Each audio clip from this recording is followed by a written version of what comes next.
Well, hello and welcome to this episode of the Ministry Show. Man, this is one that I'm really excited about because we have Chris Fowler here. He is one of the founders of Church Community Builder and the CEO of the company. And we're going to be talking about time today.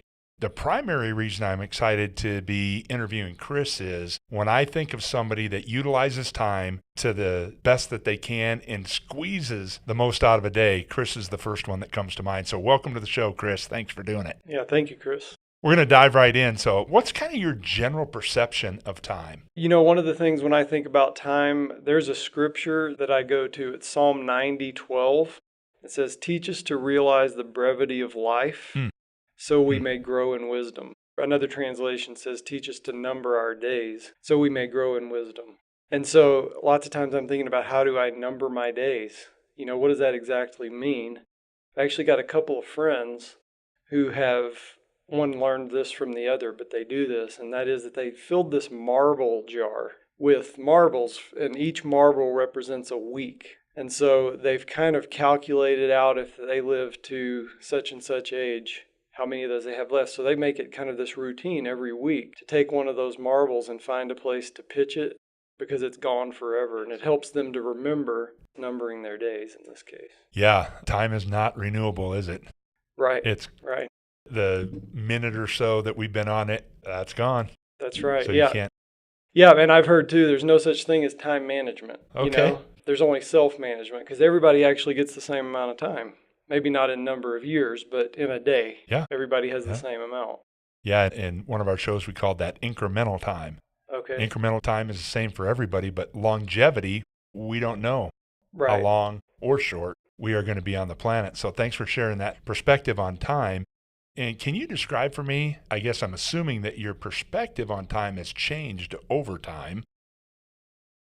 Yeah, you know, it has, because I have been historically, I've wanted to make the absolute best use of time. And so sometimes that can lead to maybe some obsessive tendencies with how the calendar is managed and things like that. And so definitely perspectives have changed. I still am on some level a big getting things done fan, David Allen in the book, and there's lots of good time management principles there. But there's another side of that, I think, if it gets taken too far, that we can miss the moments and miss the things that sometimes matter the most in life. And so for me, my perspective changes really have to do with making sure there's the right balance, I guess, between those two. Well, could you help not only me, but those that are listening to the Ministry Show understand maybe a little bit about how you look at balance in that area? Yeah, you know, I believe the core thing in life that we as believers certainly would be aspiring to would be to bring glory to God with our lives. So then how do we do that? And I don't actually know the answer fully to that. But one of the things that has been a challenging thought to me in the last few months is it possible that I actually bring God glory more so by being who He created me to be rather than what I do for Him? And there's a pretty close parallel in that makes me think that this very likely is truth to the whole grace message, right? Our actions are changed because of our beliefs and because of Christ coming and changing who we are. So that's kind of proof of it, but it's not really the whole thing. The whole thing's not about changing what we do and how we act. And so there's a parallel here to God has made each of us in certain ways, and maybe just living that out. Now, actions will come out of that, and what we do will come out of that. But I think He might be more interested in us being who He created us to be than what we can do for Him. Oh, wow. Well, that's a great perspective. Yeah. And there's, a lot to unpack and it's there. challenging for me, quite Yeah. honestly, Yeah. but it's something that is very recent and on my mind a lot lately. Okay. Well, with that in mind, then what over time have been your very best uses of time as you look back? Not that you're old or anything. Yeah. So what's interesting about that is when you do have memories and stuff, a lot of it has to do with people and who you spent time with or shared moments with. There's not a whole lot, at least in my memory, and I'm very introverted actually, but even at that, a lot of my memories on that was a great use of my time or a great experience have a lot to do with camaraderie type things. Or having moments that you experience maybe like that I have with my wife or with my kids or some of my close friends. So those are the memories that are involved, if we have the tendency to be very focused on work and getting things done, and it's all about do, a lot of times what might get pushed out of that is the people and giving space for the moments for things to happen that do form some of the, I believe, most important bonds and memories. Oh, wow. That's powerful, Chris. And so let me ask the converse of that question now. And I'm not trying to put you on the spot in a negative way, but what have you seen as you look back as some of the most wasteful for you in your time? Yeah, that's a good question too. So for me, when I look back on things, it's doing stuff that is not replenishing. So let's say there's games, a video game or something that I would want to play. Some of those things can be fun uses of downtime, right? Yes, But other times, some of them can be downright frustrating. And so if you come out of a place that was supposed to be an enjoyable, let me get some relaxed time, and it's just frustrating for you, that to me is a waste of time. Gotcha. Because you're not doing anything productive, and it's not replenishing for you all at the same time. So that would be something that I think. So are you trying to tell me that you've yelled at a computer game before? Only once. Only once, okay. Yeah, and then I would say too, trying to be hyper productive and squeeze every little thing out that I can out of a day. That to me sometimes can actually be counterproductive, I believe. Okay. So transition a little bit, talking a little bit about time, but now how do you know you're utilizing time to its fullest, given everything that you just said, not squeezing everything out of it, using time to your best benefit for you, your family, your company, those around you? Yeah, so there's another quote that this reminds me of that I really like, and that is that we don't learn from our experience, we learn from reflecting on our experiences. And so I really do think you can't always know in the moment or in the day because different stresses, things like that. But if there's some sort of a regular routine of reflection related to how you spent your time, that's to me when you can actually tell. Okay.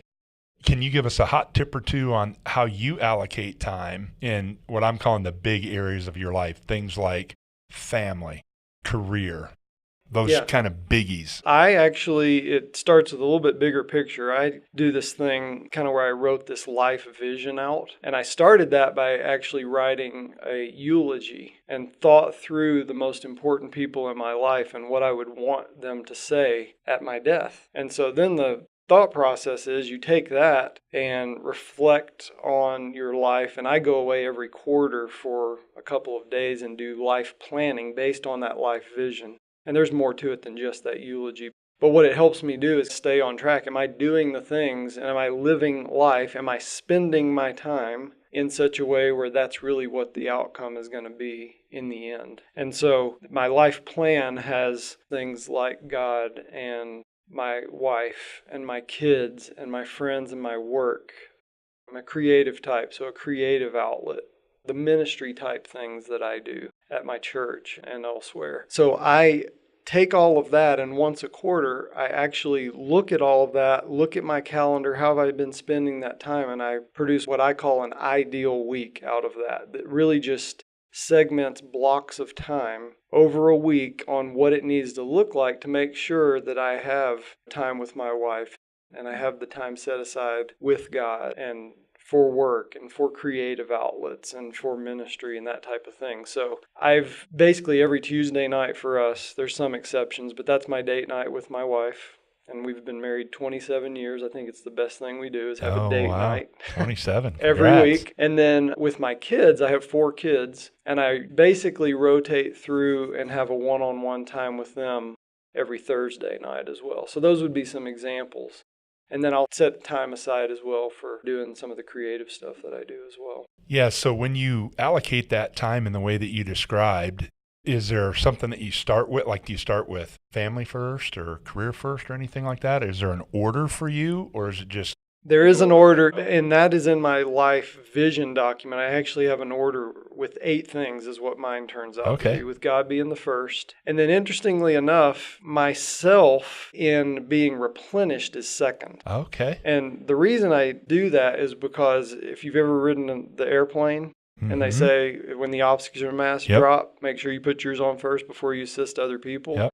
I think I'm a way better husband and a way better father if I've had enough rest And these aren't the things like my hobbies. These are just the things of just making sure I'm doing exercise well or eating well or sleeping well. That's more what that number 2 slot is. And then my wife's the third, and my kids are the fourth, and so on. Yeah, Down to 8 of them. Yeah. Man, that's super, super helpful. I know I'm interviewing you, but I just got to say what I'm hearing is if I don't plan for the big things, they could get squeezed out pretty quickly. I think that's very easy to do. Yeah. Mm-hmm. So some people are planners, as you've just described, and some are kind of shoot from the hip. Can you give a word of advice to both those people? Yes, and I probably fall a little more on the planner side, even though I'm saying all these things, though, it's some work for me, to be quite honest. Yeah, okay. So, great. That's good that you put that in there. I'm not full-blown planner here, But I would say when the pendulum has swung too far to that side, it's missing the moments in life.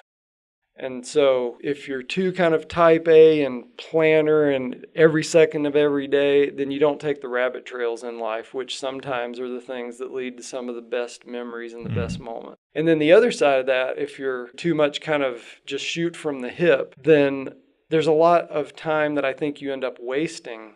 I think just like we need to be good stewards of our money, we need to be good stewards of our time as well. In fact, I think time's more important than money is. Mm-hmm. There's ways to potentially get money back, but you can't ever get the time back. Will you say that again? Well, That's insightful. There are potential ways to get money back if you lose everything. But when time is gone, it's gone. You can't get it back. Wow. What a great perspective. And a reminder for some of us, but a new idea for some of us. So thanks for I think one other little thing I'd add to that is, if you're a believer, who does your time and your money belong to? And so... Who? Well, for me, it's not God. you, right? Yeah. So then you do have some responsibilities to use those things that have been entrusted to you wisely. Have you found any effective ways to avoid wasting time? To me, it is the bigger picture thing. When I take time for reflection, especially every quarter, one of the things I do every time is look back over my calendar. Okay. Which is sometimes why if something pops up in a day and it wasn't on the calendar, I'll actually sometimes put it on there occasionally. This doesn't happen very often, but it happened yesterday because I want to remember when that thing happened, especially knowing that I'm going to go back and reflect on that and know, oh, here's how I spent that day. And you just, over time, I think you see patterns of things. So for me, it's not necessarily the micromanaging of it, but it's looking back and saying, what does it look like from the big picture for how I'm doing those things? What a great practice. Now, do you do that like weekly or daily? No, quarterly. All of this is quarterly for you. Yes. Yeah, there are things I do weekly related to the calendar, but when I'm talking about connecting my life vision to the life plan, to the ideal week, and what might I need to change weekly. And when I say ideal week, what that is it's just chunks of time. And so I'll block things off to make sure time is set aside for the things that matter the most. A week doesn't always work out that way. But if there's a pattern of that, and then every quarter I consider, do I need to reestablish a different pattern at the weekly level? And so that time of reflection really, I think, is what helps me the most in the way And that's where you pick up those patterns that you might adjust for the next quarter. Right. It might not be a day-to-day. It probably is not a day-to-day thing for me. Yeah. Gotcha. So looking for those patterns quarterly, and then you can adjust if necessary.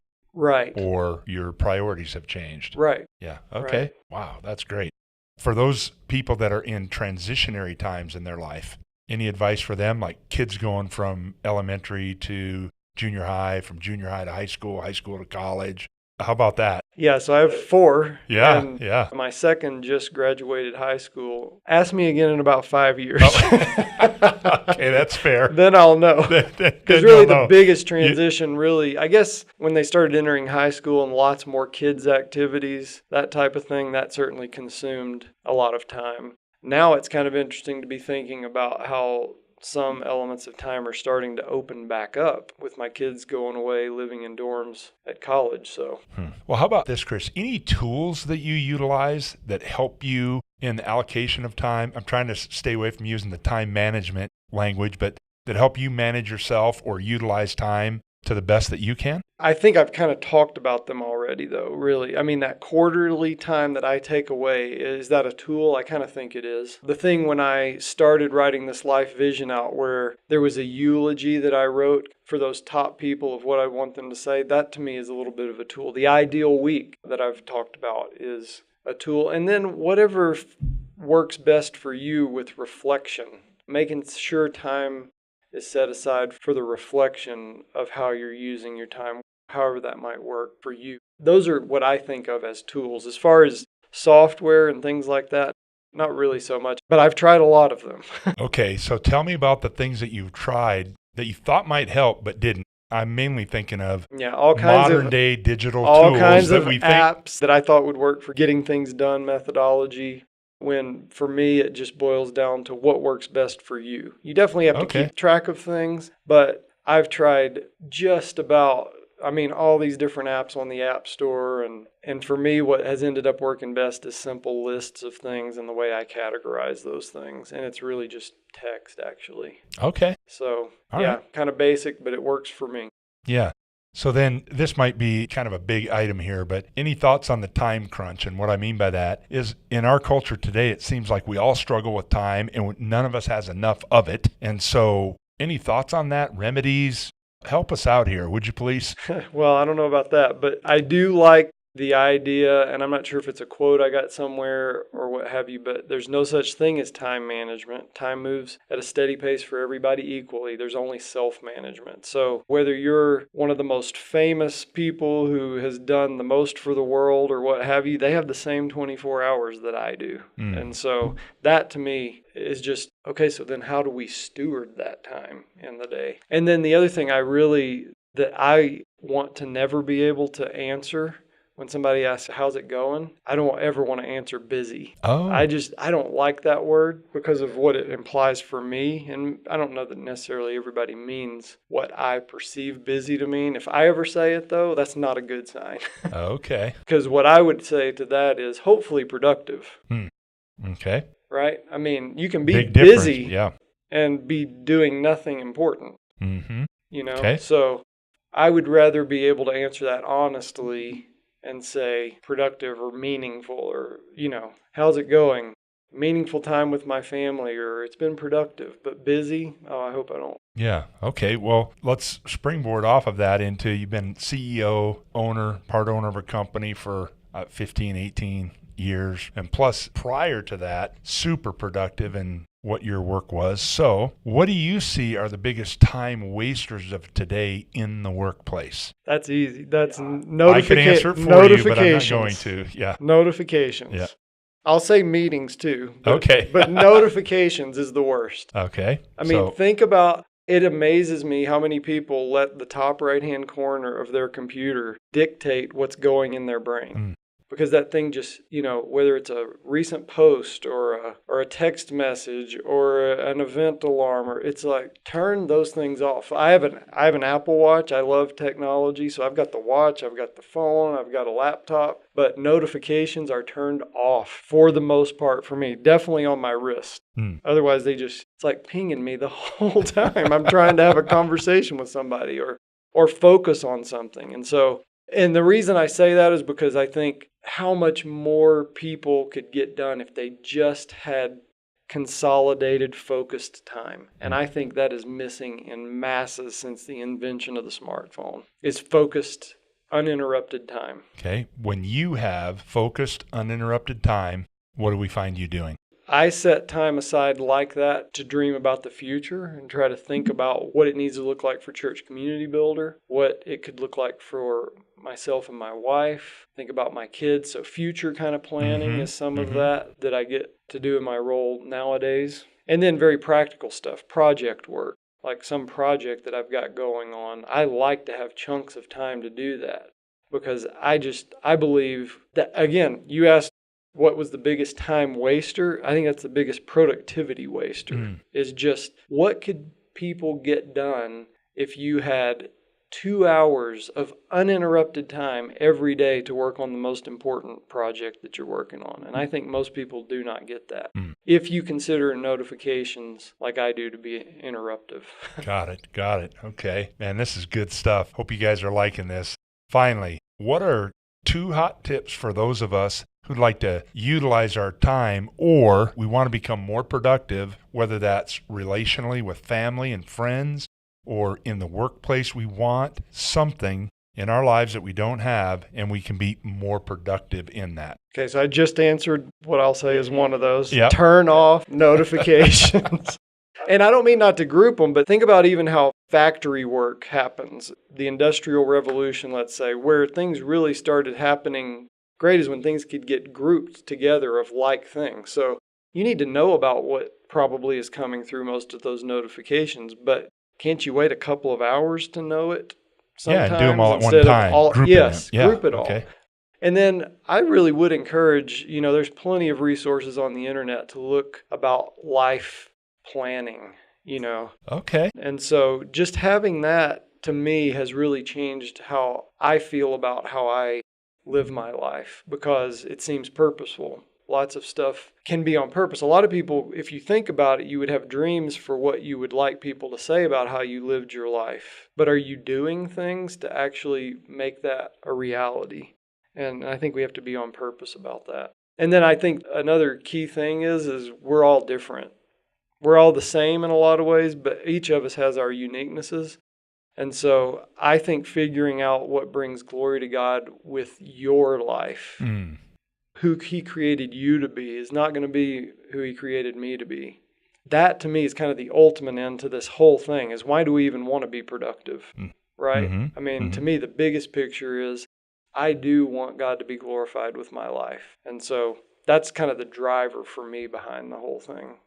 Yeah, that is fantastic. We want to give you an opportunity to just have a parting word of wisdom, something that maybe we didn't cover. It's like, well, Mavity told me we were going to talk about time, and he didn't ask me the most important question. Anything like that you have? I don't know about that, but just because of the fact that I knew I was coming in to do this, I had some notes here, and one of the things I grabbed was this poem. We talked about wasting time, maybe trying not to do that. So this poem actually is the opposite of that. So it's almost like maybe we should actually try to waste time occasionally. This is the challenging thought of it. So it's actually an author unknown poem, but here's what it says. I wasted an hour one morning beside a mountain stream. I seized a cloud from the sky above and fashioned myself a dream. In the hush of the early twilight, far from the haunts of men, I wasted a summer evening and fashioned my dreams again. Wasted? Perhaps. Folks say so who never have walked with God, when lanes are purple with lilacs or yellow with goldenrod. But I have found strength for my labors in that one short evening hour. I have found joy and contentment. I have found peace and power. My dreaming has left me a treasure, a hope that is strong and true. From wasted hours I have built my life and found my faith anew. Wow. Very good. Very good. You can rewind the tape and listen to that one again if you'd like. Thank you, Chris, so much for sharing part of your life journey and how you've formulated your life in order to get the most out of it to bring glory to God, which that's what we're here for anyway. I hope it helps somebody else. For those of you that are on the show, thank you so much for listening. Cannot wait until next week where Pam and I are going to be discussing energy. And I personally think that energy management or utilization is more important than time utilization. So we'll get into that next week. And remember, there's still time to register for the Build Gathering. You can go to buildgathering.com. We'd love to see you there. And for those sponsors that make this show possible, you can see them on your screen there. And if you have a need in one of those areas, go ahead and click the link and see if they can help you out. Until next week, I hope you have a great week and God bless.